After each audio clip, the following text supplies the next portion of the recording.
Well, this is Betting Weekly Extra Time European Edition. LaLiga and Ligue scheduled to start this weekend. So there's no better time to tackle the futures markets across both leagues. And I've got three esteemed handicappers to join me, Dan Roebuck, to bring you the best value plays ahead of the campaigns in Spain and in France getting underway. Steve Wyss, James Eastham and Roebuck Barlow are all on the crew to mark your card. Welcome one and all. An awful lot to get through.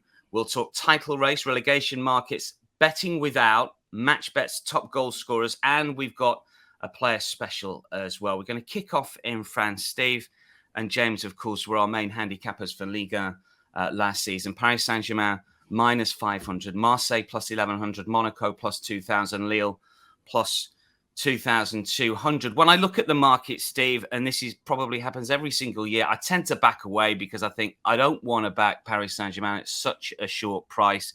For me, there is no value at all. I don't want to bet that short for a season-long bet. But then you realize that Lille plus 5,000 a few years ago, Monaco 5 or 6 years ago plus 2,000. Am I leaving money on the table by completely swerving the market?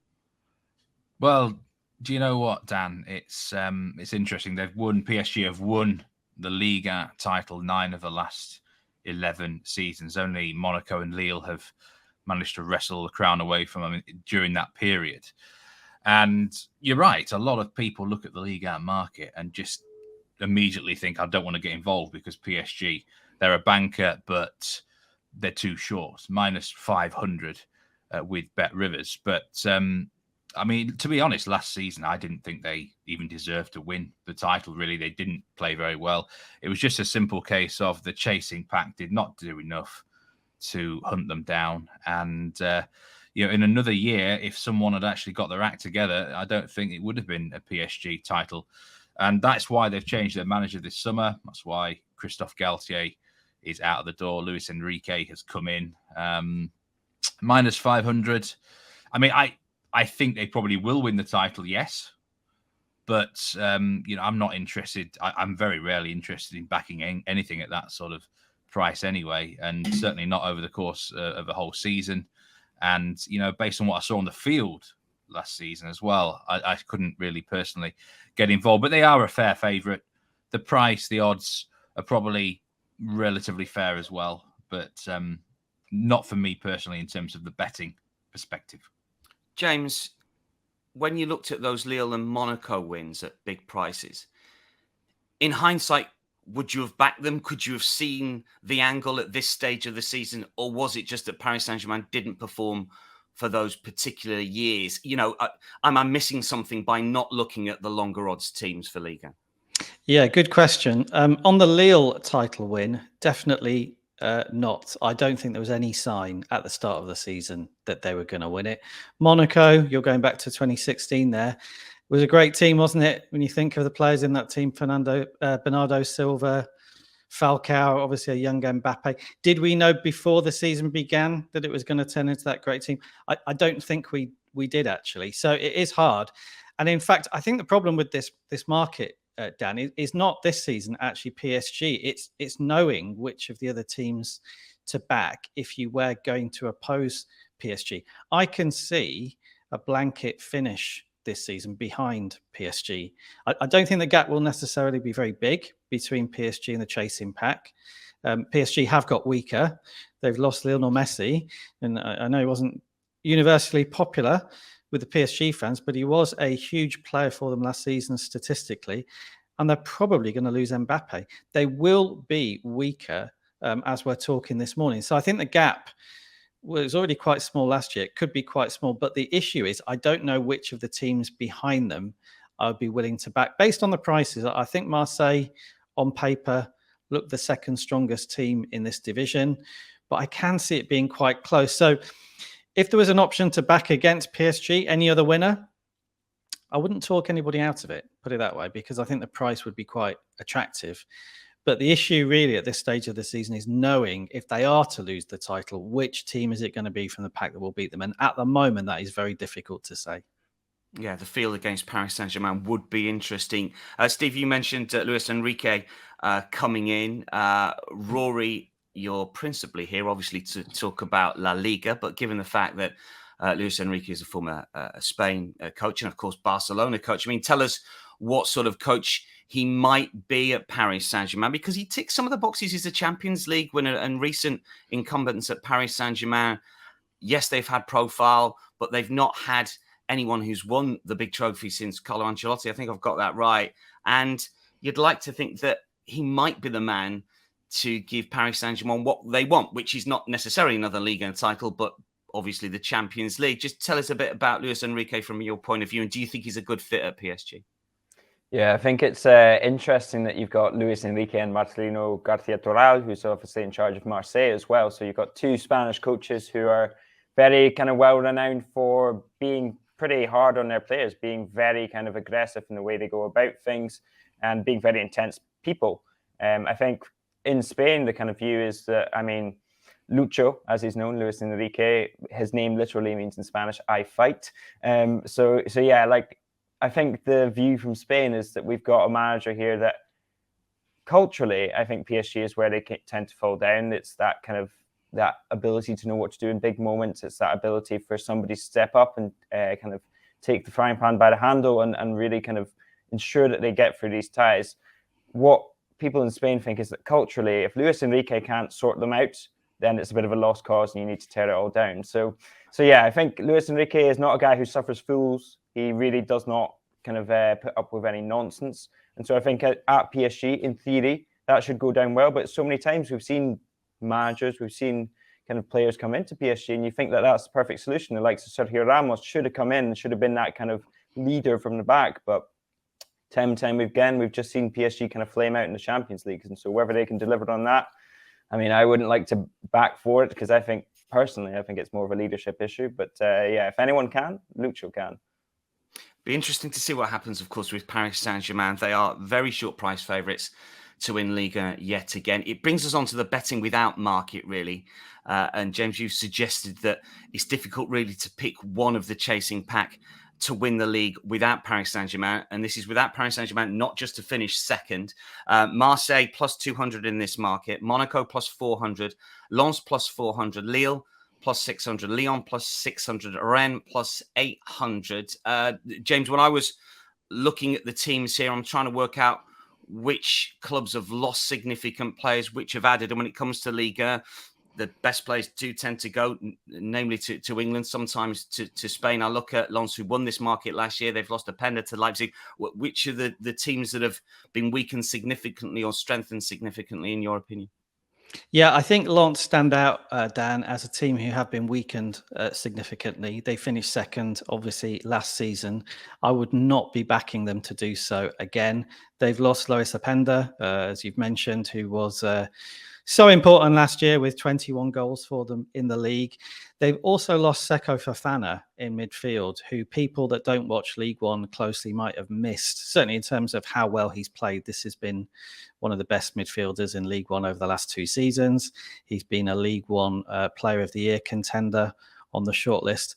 So he's a huge loss as well. And they've also got the extra pressure and exertion of the Champions League group stage, which is something that will distract them as well as take a lot out of them. So I think it's very unlikely that we'll see Lens challenge actually for second place again. They're certainly the team near the top of the table who've got weaker. I think at the moment, and I should say as things stand, because I think there will be more transfer activity in League One over the next 3 weeks, but as things stand, I think Monaco, I think Lille, Lyon, arguably even Rennes are probably about as strong as last year. That's certainly if you look at the starting 11s, how they're likely to line up when everybody's fit. Marseille, you could argue, have got maybe a bit stronger in attack. They've lost Alexis Sanchez, who was very good for them last season, but they've gained Aubameyang in attack, which is a bit of a straight swap, really, in terms of quality. And they've added a bit more in attack by bringing in Ismail Assar from Watford and also Iliman Ndiaye from Sheffield United. So potentially they have a bit more going forward. But I think it's very difficult, Dan, to pick out one of these teams at this stage. I'm going to put in another name for you here, who they're 7th on the list, and that name is Nice. Nice are available at plus 1,000 in this market. So that's, the market's saying they're 7th favourites. I think they're too big. I think Nice are too big for a couple of reasons. Number one, I think their starting 11 is arguably as good as any starting 11 in League One this season, outside of PSG and arguably Marseille. So just to run through some of the names in the Nice team, you've got Jean-Claire Todibo at centre-back. You've got Kefren Turam in midfield, who we thought was going to leave this summer, but at the moment, it looks as though he's going to stay. They brought in Morgan Sanson on loan from Aston Villa, who did pretty well for Strasbourg in this division last year. They've got Terem Moffi in attack, who made Steve an absolute stack of cash last season in the goal-scoring markets. So the Nice starting 11 is pretty strong. And one thing I think is crucial here, Dan, is they're not in Europe. And I think part of the reason that Lens did so well in League One last year was because they weren't in Europe either. So I think Nice potentially can benefit from the same sort of thing. If they can keep those players fit and they won't be working that hard, then I think they've got a real chance. Do I think they're the second best team in League One behind PSG? No. Do I think that they're third? Probably not. But I think it's about the odds here, Dan. I think at plus 1,000, if you're going to look for a team to come out of nowhere and do well, then Nice could be the pick. So they're not one of my official picks on the show, but in this market, they're a team that I would certainly take into account. A little bit of a lean, plus 1,000, Nice betting without. We are 11 and a bit minutes in. We haven't had an official pick, so about time that we got one. Steve, you like a team in this market. Explain all. Yeah, I think before I explain this pick, I will actually just mention a bit about Nice as well. They are a team to watch this season. They've got an exciting young manager, Francesco Farioli, a former assistant under Roberto De Serbi at the Brighton manager, of course. So I think we're going to see a really good enterprising style of play from Nice. Bet Rivers don't actually have a top goal scorer market in the futures for Liga, but you know who my pick would be. It would be Terem Moffi. I've seen him with some other books around 20-1. I think you could do an awful lot worse than back Terem Moffi to be the top Liga scorer. But back to this without PSG market, and Marseille, the team that I'm going to back here at plus 200. I just think for me, it's more clear who should be the main challenger to PSG. And I actually very nearly even considered taking Marseille straight on the nose at plus 1,100, because I'm just going to talk a little bit about the strengths of PSG first. And I think the biggest area of strength for them is actually in defence now. I really like the defensive setup for PSG. They've added a couple of really good new players, Luca Hernandez, Milan Skriniar. I think the back four and goalkeeper look really strong. I could see them winning to 0 quite a lot this season, PSG. But maybe we don't know what's going to happen to Mbappe. Just say he left the club or he went on exile or whatever, strike, then they might lack a little bit offensively. So I'm not going to rule out Marseille or maybe even someone else actually winning the title, but it's more sensible to back in without the PSG market, considering they've won 9 of the last 11 titles. Marseille at plus 200. What do I like about Marseille? Well, I think they finished third last year and they didn't really actually play that well. Igor Tudor was there for one season. The manager, I don't think he ever really won over the Marseille fans, if we're being brutally honest. He didn't fail at Marseille, but he didn't succeed either. But I think it wasn't all in vain, because he would have left a certain imprint. The mental side of Igor Tudor was quite interesting. I think he might have toughened up some of the players in this squad, maybe make a few more than winners. And they brought in a manager who maybe Rory can tell us a little bit about, Marcelino, former Athletic Bilbao, Valencia, Villarreal, Sevilla manager. He's managed half of Spain, to be fair. He really has. I mean, what struck me is that he's had a couple of fourth-place finishes at Valencia in the last decade. Now, I think that takes some doing. Valencia, a real mess of a club at times, aren't they? It's a tough working environment. I think that's a really good bit of experience for him to have in his back pocket, because Marseille, it can get rather crazy on the south coast, everything here. So I think Marcelino is going to be ready for the challenge. I like how they've signed in the transfer market so far. Ismaila Sarr from Watford, Iliman Ndiaye from Sheffield United, 2 exciting young talents. Pierre-Emerick Aubameyang, what's he got left in his tank? He might be a complete flop, but if he regains his hunger, and, you know, he's a really instinctive finisher. So I think they've reinforced offensively. Probably a couple of doubts at the back still, but at plus 200, I just think this season, Marseille, there's no excuses for them not to at least finish second at plus 200. I think looks a good bet to me without the PSG market, Dan. Interesting pick. That's Marseille for Steve. First pick in the book. We've got many more to come. We're going to move from a one-horse race to a two-horse race, maybe a three-horse race when it comes to La Liga. Atleti won the title a few years ago at plus 9,000. Barcelona were plus 130, plus 900, I should say, Atleti. Barcelona plus 130 last year, won by 10 points. Rory, Real Madrid favourites this season, though, at even money. Just fill us in with the storylines around the big two over the course of the summer. Yeah, I think it's hard to escape the Mbappe factor. That's always going to be the defining factor for me in this title race too. I think if Mbappe does not join Real Madrid, then I personally make Barcelona favourites. If he does, then I think Real Madrid are strong favourites, and I almost couldn't see them losing the title from that point of view. I actually think, as things stand, both of these sides are weaker than they were last season. I think losing Benzema is a massive factor for me.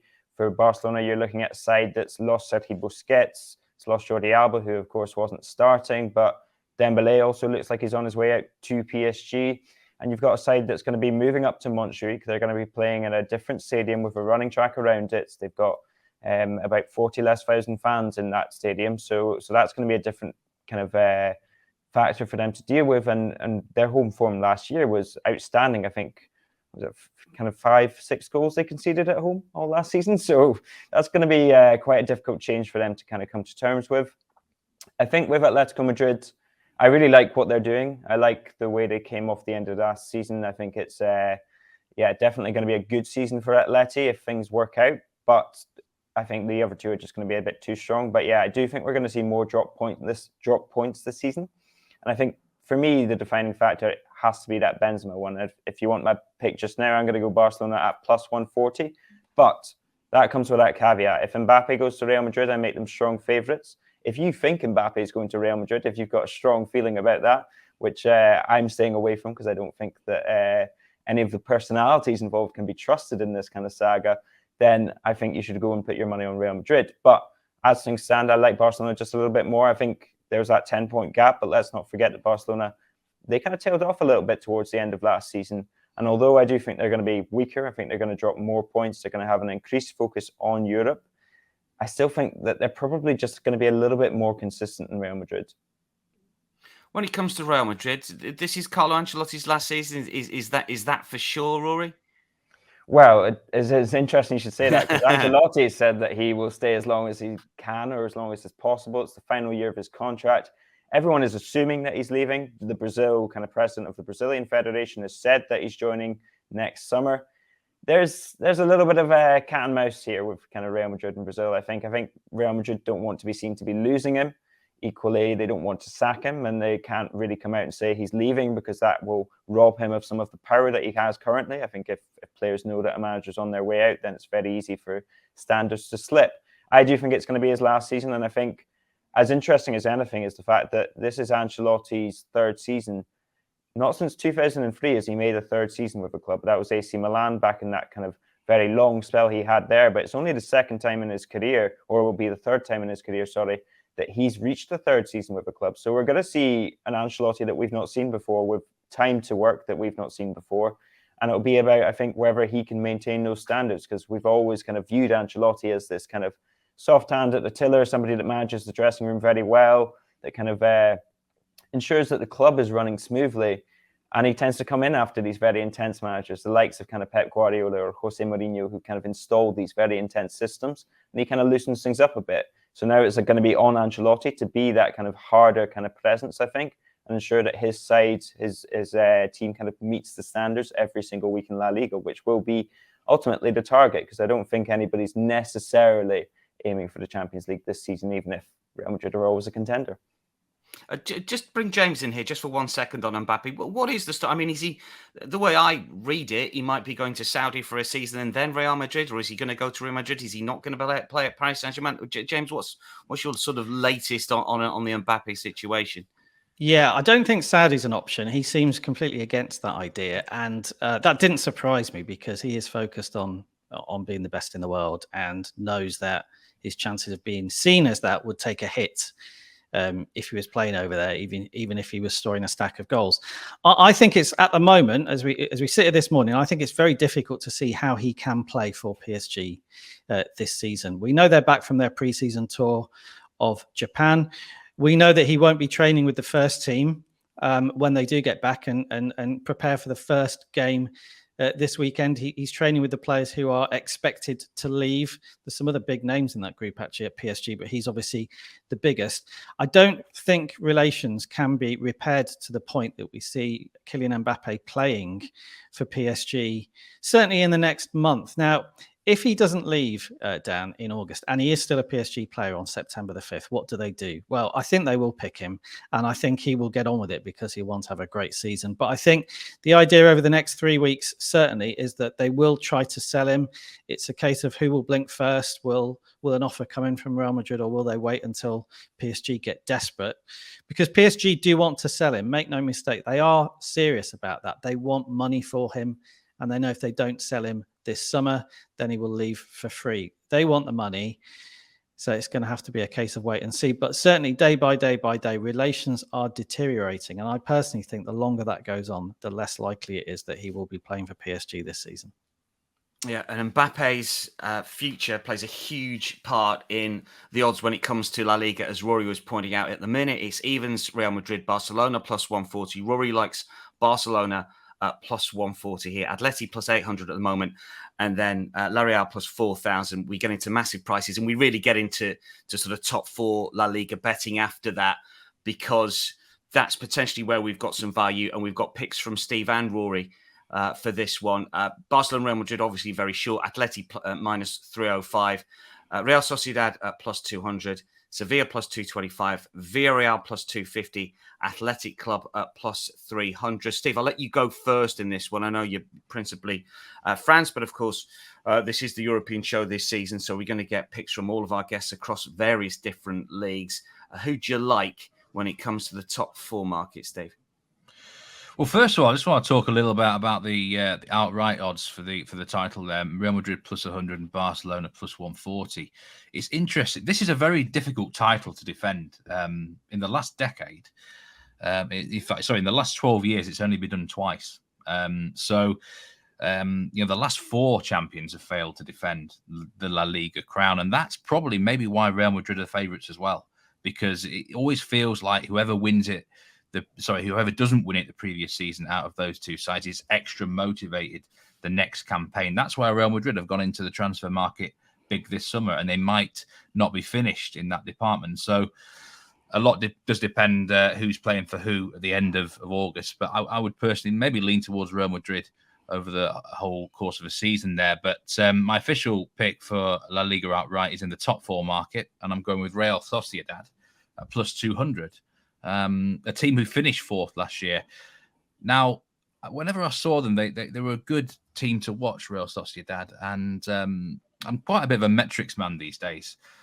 And I was looking at the expected goals. Nothing wrong with that, Steve. And expected points. And I mean, James will be well aware of this. I have teams on my suspicious list, teams that are overachieving, underachieving, things like that. And Real Sociedad, incredibly, actually underachieved by nearly 12 goals in terms of expected XG. So that surprises me that they actually managed to get into the top four despite that underachievement. So you're looking at a side that certainly legitimately finished in those top four positions, and there might well be room for improvement. And I've looked at their transfer market, their window. Clearly, if you are underachieving in front of goal, you need to sort out that problem. Andre Silva coming in on a loan transfer from Red Bull Leipzig, and he's a streaky striker. He had a poor year last season, but his overall career has been pretty damn good, actually, the Portuguese forward. So I wonder if he could maybe fill a hole and actually convert those chances that they've been missing. Hamari Traore, coming in from Rennes on a free transfer, looks a tremendous piece of business. I think he's been one of the best right-backs in France in the last decade, really. So I think already they're looking fairly strengthened. I'm such surprised at plus 200 for a team that finished fourth last year. I know they've got to contend now with being in the Champions League, which is not always easy for sides that are not used to that sort of thing. It looks a wide open market, to be fair. Several sides I think will be fancying, if we presume that Real Madrid, Barcelona and Atletico Madrid do finish in the top 4 as well. It's wide open for another spot. Several sides might fancy it. Real Sociedad, why not again?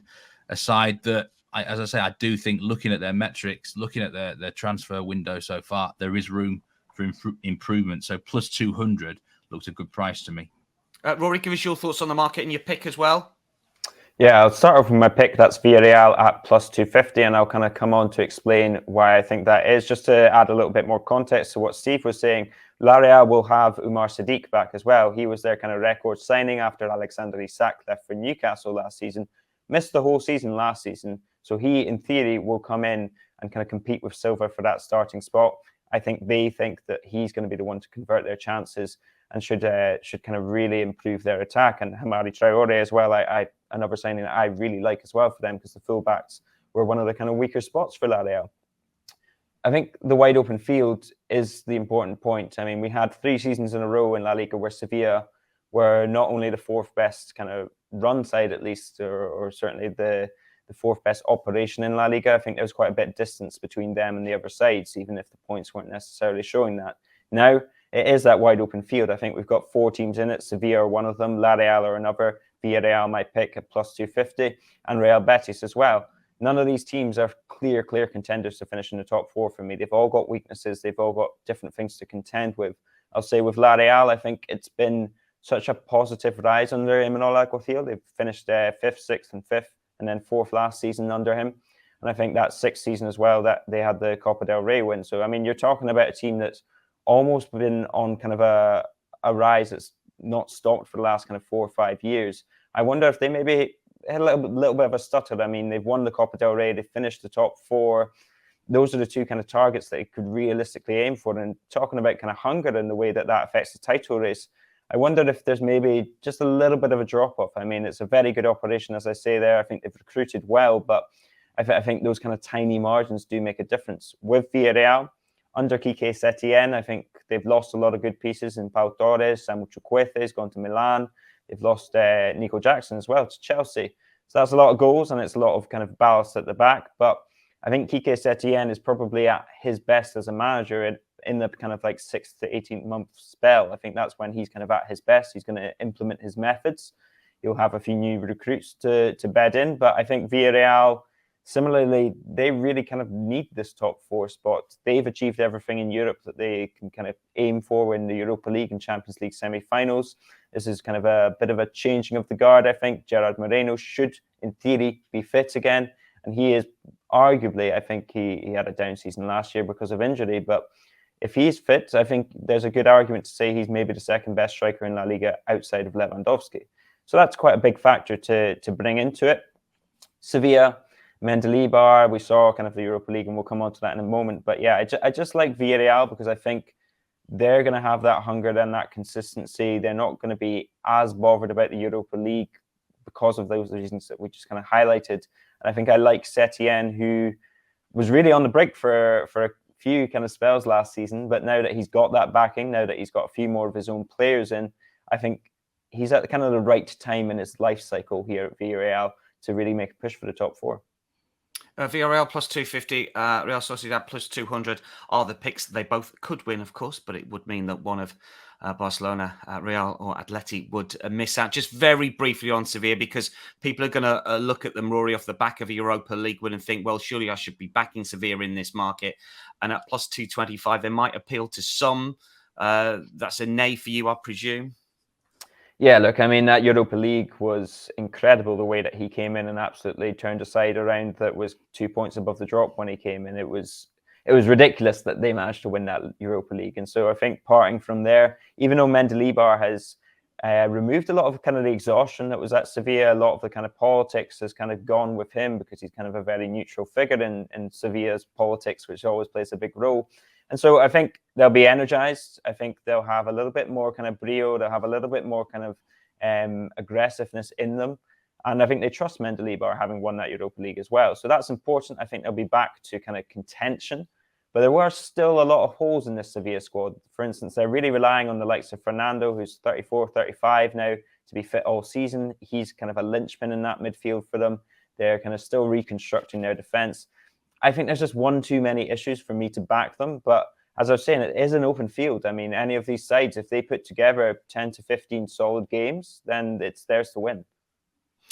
From teams that we think are going to do well to teams that we think are going to do badly. Liga relegation betting is what we're going to focus on next. Metz are -106, Brest +140, Lav +140, Clermont +300, Lorient +500, Nantes Montpellier +600. The reason I keep going down the list because the two picks from Stephen James here are big prices.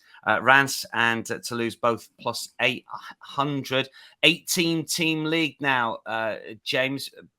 Teams have got to focus to stay in this division, but still 3 go down. We got the return of the playoffs, of course. We didn't have them last year, did we? No. Yeah, that's right, Dan. It's an interesting market from the prices. We obviously have the 2 promoted sides, Metz and Le Havre, who are short prices. You'd expect that. They both will be in the relegation battle, in my opinion.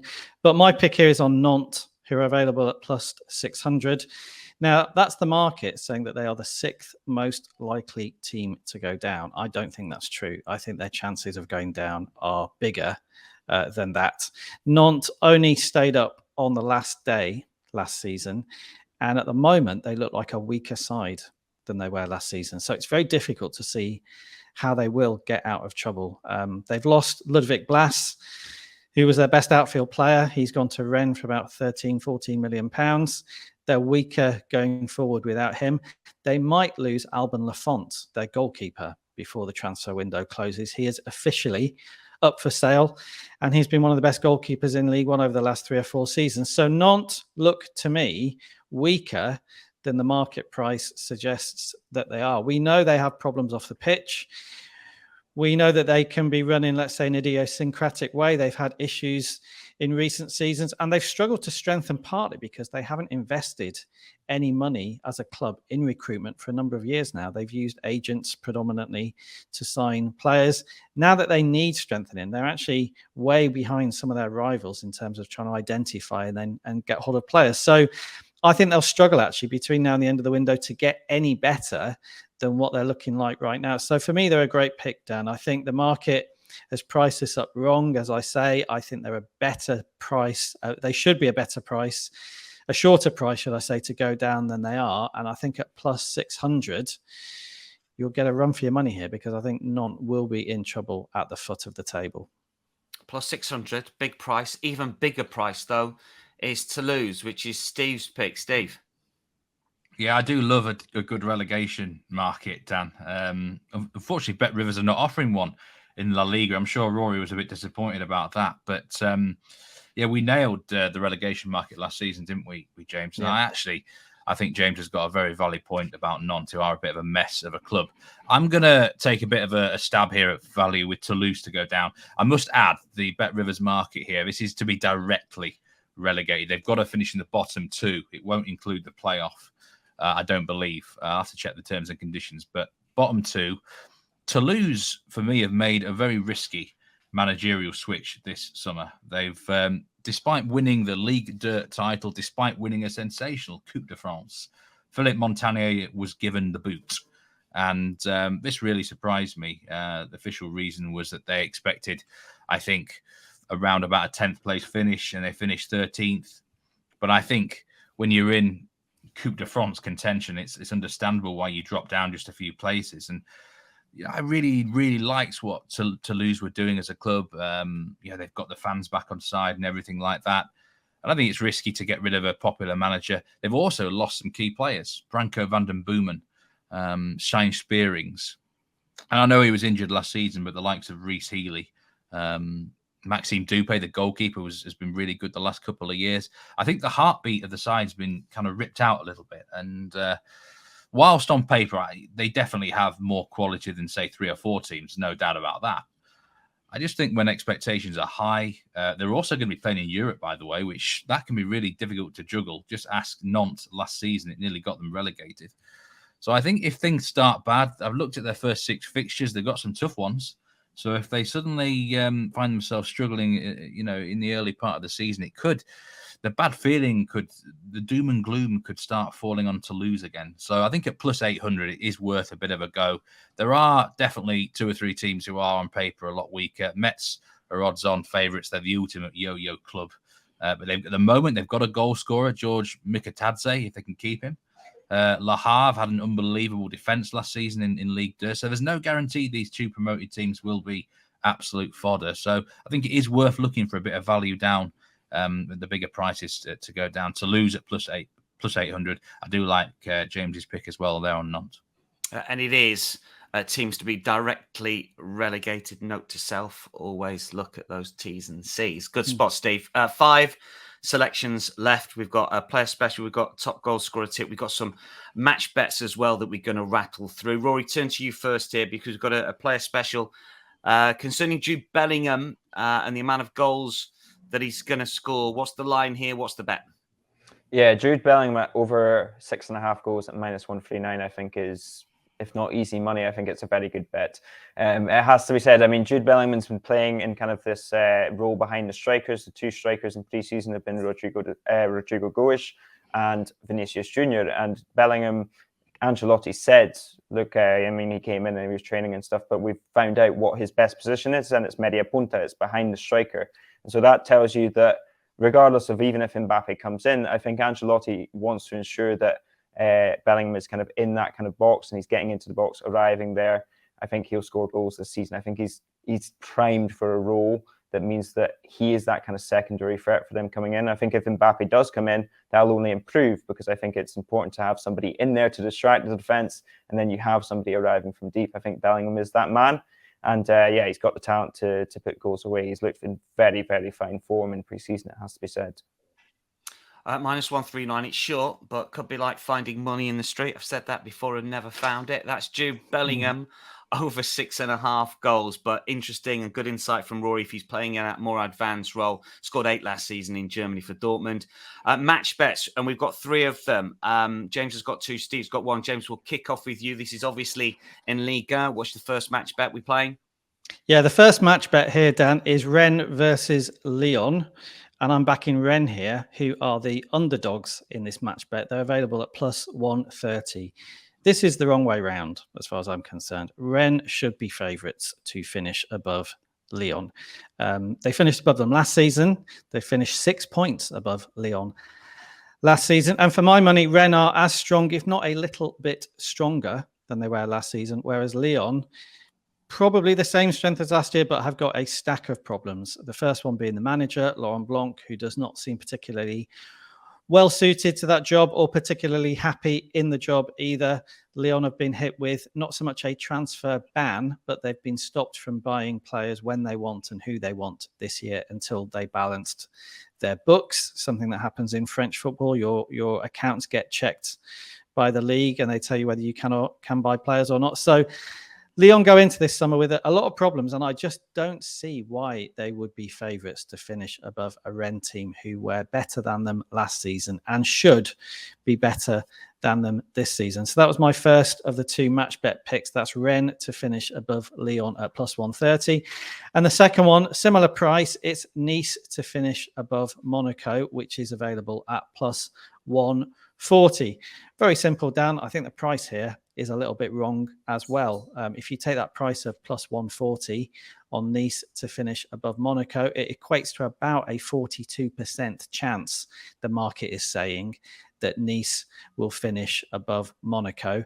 I make this a straight 50-50 fight. I think Nice, as I've already mentioned in the show, have got a really strong starting 11 this season and they don't have the distraction of Europe. I make it a 50-50 fight between these 2 rivals down on the French Riviera about which of the 2 will finish higher in the league this year. So I think that price of plus 140 on a strong Monaco side is a good pick. So yeah, I think 2 prices here in the match betting market that look as though they're the wrong way round can give you a really good run for your money this season. Rennes to beat Lyon, Nice to beat Monaco over the course of the season. And Steve, you're siding with Rennes also, but against a different side. Yeah, I'm siding with Rennes against Lille at plus 175. I think Rennes are criminally underrated in the outright markets here on Bet Rivers. I'm actually predicting Rennes to finish as high as third. I really like what I'm seeing from the squad at the moment. There's a great feeling of stability around Rennes. They've retained their manager, Bruno Genesio, which it looked like he was probably going to leave the club at some point last season. But I'm actually quite a fan of Genesio. I think at times he does have a little bit of tactical issues, but you can't deny, I mean, their home record the last 2 years, they've won 29 out of their last 38 home games in the league. So it's an absolute fortress of a place at home. They just need to improve their away form a little bit. The only hole for me in the squad is at right back. If they can just sort the right back issue out, they've lost to Mario Traore, then I think this squad is looking pretty good. They got the likes of Martin Terrier, who will be coming back from an ACL injury, probably available in the autumn. That's a nice little boost to have. There's a lot of quality in the squad. They've added Enzo Lefebvre and Ludovic Blas, two brilliant signings in sort of creative attacking areas. And I think they're in Europe, but they're used to playing in Europe.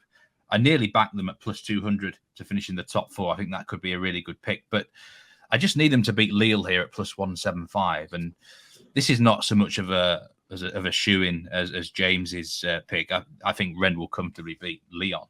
Lille are looking a bit better, but there's a big question mark for me with Lille about the future of Jonathan David. Now, at the moment, they're saying, no, we're going to keep him for the whole season. But I know what teams are like in Europe. I know what the transfer market's like. He's a much coveted striker. Even if he stays beyond August, there's a chance he could go in January. Scored 24 goals last season for Lille, the Jonathan David. He's a massive player for them. I really like how Paulo Fonseca played his style last year at LOSC. But over the course of a whole season, I would personally be backing Rennes to finish above them. Lille have also got to deal with European football again. They're in the Conference League.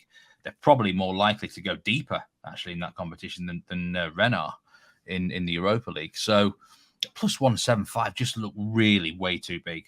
I think this is really more of a pick'em market. Probably should be maybe minus 110 apiece. If anything, Rennes maybe a slight favourite. So I'm really value hunting here. I think they can certainly finish it. But even if both teams just say had a really poor below par season, I just need them to finish above Lille. So plus 175 made a lot of sense to me. I do like Rennes this season.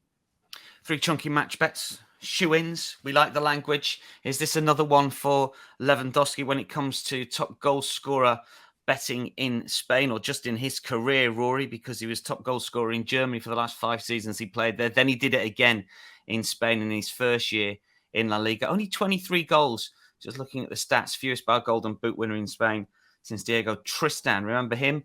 A long time ago for Deportivo. But Rory, judging by the market here, and it's Lewandowski at a very short price, minus 177. Vinicius Jr. and Griezmann both plus 1,400. There's a spectacular lack of opposition, it would appear to me.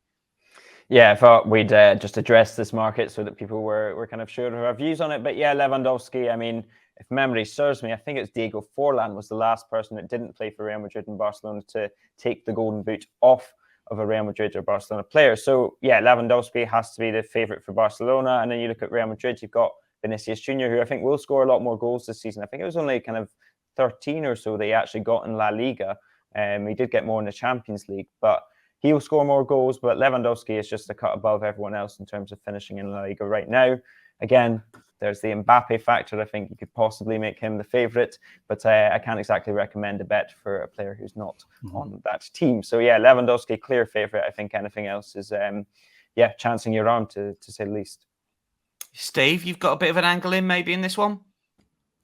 Well, it's interesting that the Bet Rivers have put a goal line up for Lewandowski, 23.5. And I think it's a bit of a sloppy line. I think they've just simply looked at, he scored 23 goals last season, so we'll put the line at 23.5.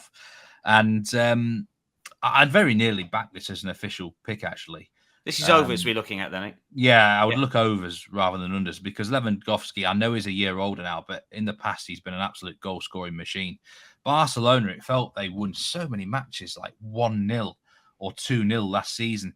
I mean, is that really going to continue? Surely they're going to hammer a few more sides this year, which might put him in, scoring even more goals. On the flip side, if they go deeper in Europe, especially Champions League, he might be rested more.